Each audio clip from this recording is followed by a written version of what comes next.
Hello everyone, my name is Matthew Silpot and welcome to this channel where we're talking about music education, music things of music that make you feel good, things of music that you can learn. And today we're going to be talking about choral works or choral music. Or better yet, the title, A Quick Guide to Choral Excellence. And however, so persons who are in choral music, persons who are leading an ensemble or a choir, um, this may be helpful if you don't already know, or you can share with somebody who can benefit from this. So remember to like, comment, share, subscribe. These nice things. Let's go. Let's go.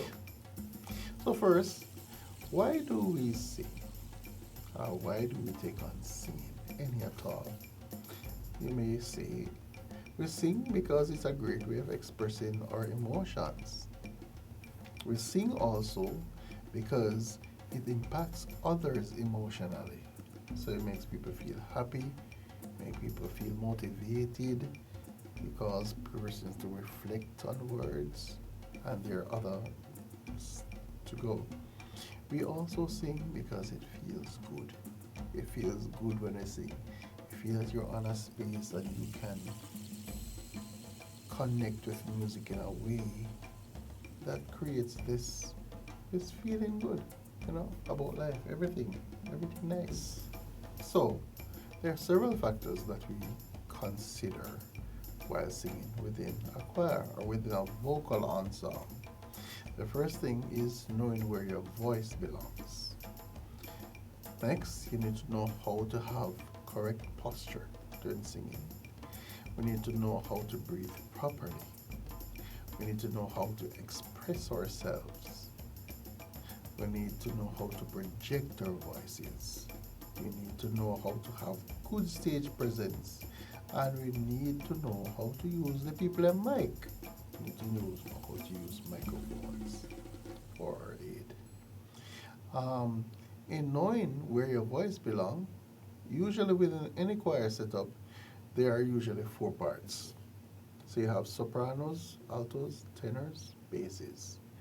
And their parts, some established choirs may have variations of those parts, such as you may hear about descants, or you may hear about mezzo sopranos, you hear about contraltos, you hear about countertenors, you hear about baritones, and so on and so forth. So that's important to know. The next thing is that a typical choral arrangement divides women into higher and lower voices and men into higher and lower voices. So most of the voices that we interact with on a daily basis should be able to be placed in any of those four areas. So if you're a woman or female, you are either a soprano or an alto. If you're a male, you are either a tenor or a bass. As simple as that. And this would give your composer, your director, four vocal lines to work with, which is usually enough. So the four main vocal ranges are how you identify these types. So if you're auditioning and you hear voices, here are some things that you can look out for to place them on the hearing of them. So sopranos, usually a high female or a boy voice. So usually young kids, they call them trebles, especially boys, because their voices are naturally high. For an alto, you're looking at a low female range or a low boy's voice. For a tenor, it's a high adult male voice. And for bass, it's a low adult male voice. So usually within the lower ranges of the keyboard.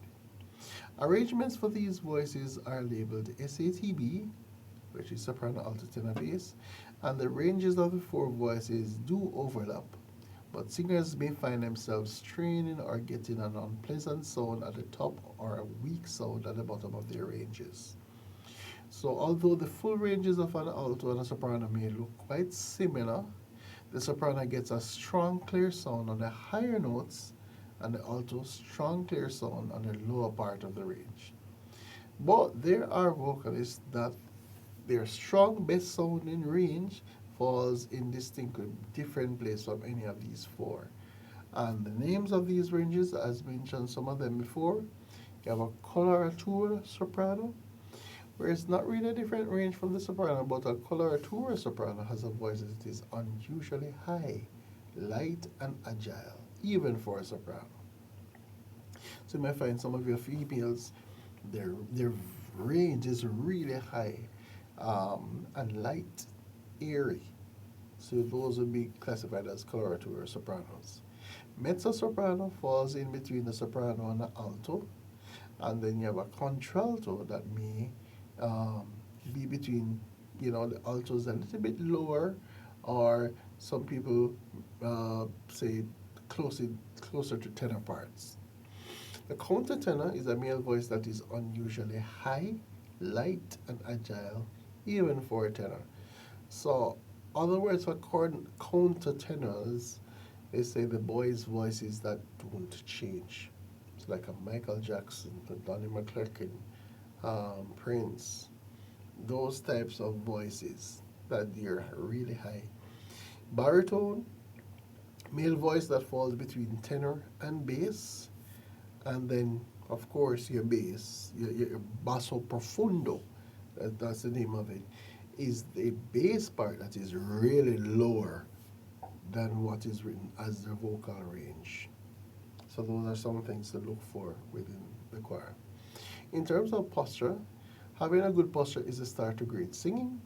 The chin should be about parallel to the floor. Shoulders should be held back and down with your chest held high, but not in a strained position.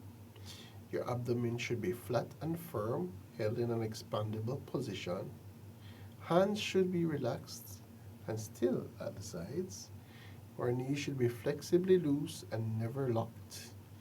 Our feet should be slightly apart, one slightly in front of the other, and the weight of the body is slightly forward.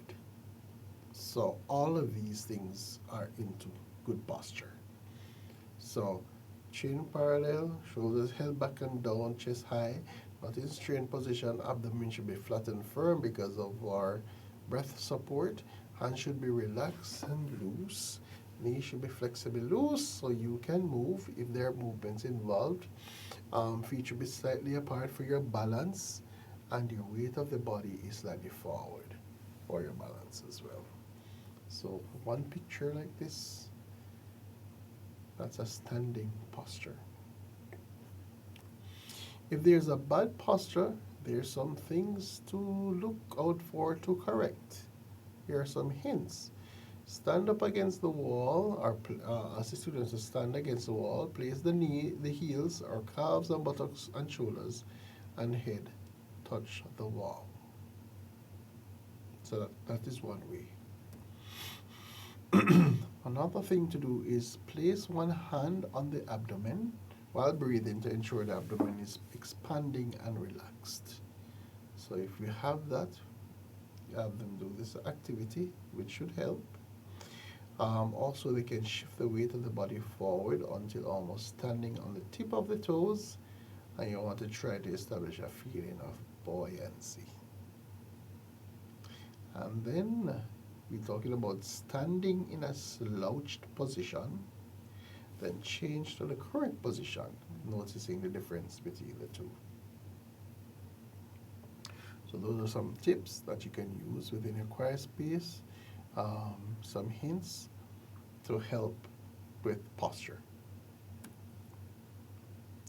For your breathing, while the applied method or means or approach to achieving proper breath support may differ from person to person, and thus also depending on the director or the style, most teachers and singers share general concepts of breathe, the definition.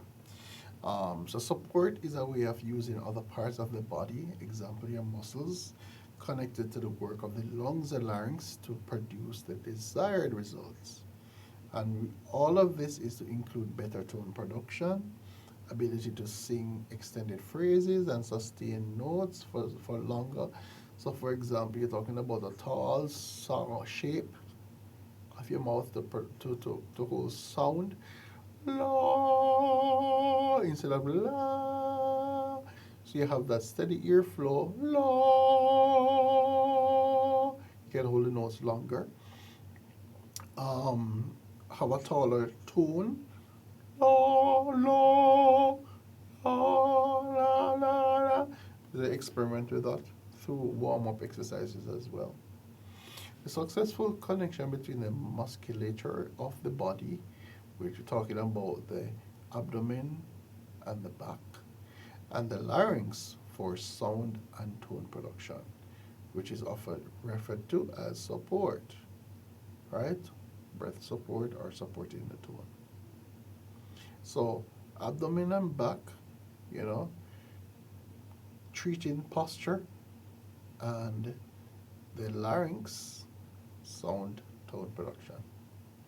Many teachers prefer to call how a singer uses a lower body to regulate airflow based on his or her immediate vocal demands as breath management, which is suggesting that this is a deliberate and successful coordination of skillful directing of attention and energy toward the work of breathing. So while on breathing, there are two important aspects of breath management. One, regulating the amount of air that is pushed past the vocal folds, including the pace at which the air is allowed out of the lungs, and then ensuring that the stream of air is steady. So one way to do one exercise you can do is have the students visualize they're in a room with a curtain and they're supposed to blow the curtain back with a steady airflow. So you could get a nice big breath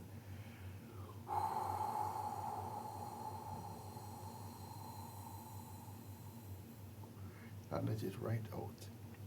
Support works by contracting the abdominal muscles, creating higher pressure in the abdomen and thorax, allowing the diaphragm's relaxation to be more carefully controlled. And there is less control in relaxing a muscle than there is in contracting it. So support gives performers a means of controlling their sound or phonation. We're talking about expression. There are a couple of techniques that directors use. So a wide range of expressive techniques have been developed over time. Expressive techniques are coupled with dynamics. Without these features, they give a variety of shades to a piece of music. It would sound quite unexciting and plain or just or just blah. Music scores can contain many specific terms that identify expressive techniques as an indication to the performer. Usually if you have a music that doesn't have too much expressive techniques, the words or the lyrics may indicate same. So if you don't see much extensive written techniques of how to express the tones, then you can use the lyrics to guide.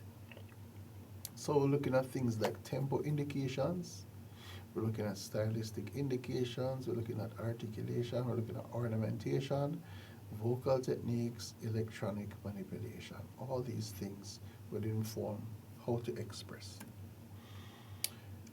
On tempo, we're looking at changes in the tempo, whether change is sudden or gradual, the change affects the music.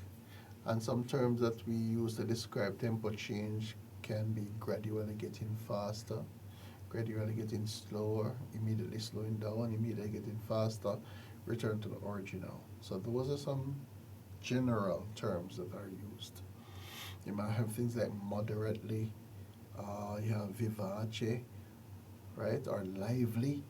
Those things will indicate tempo.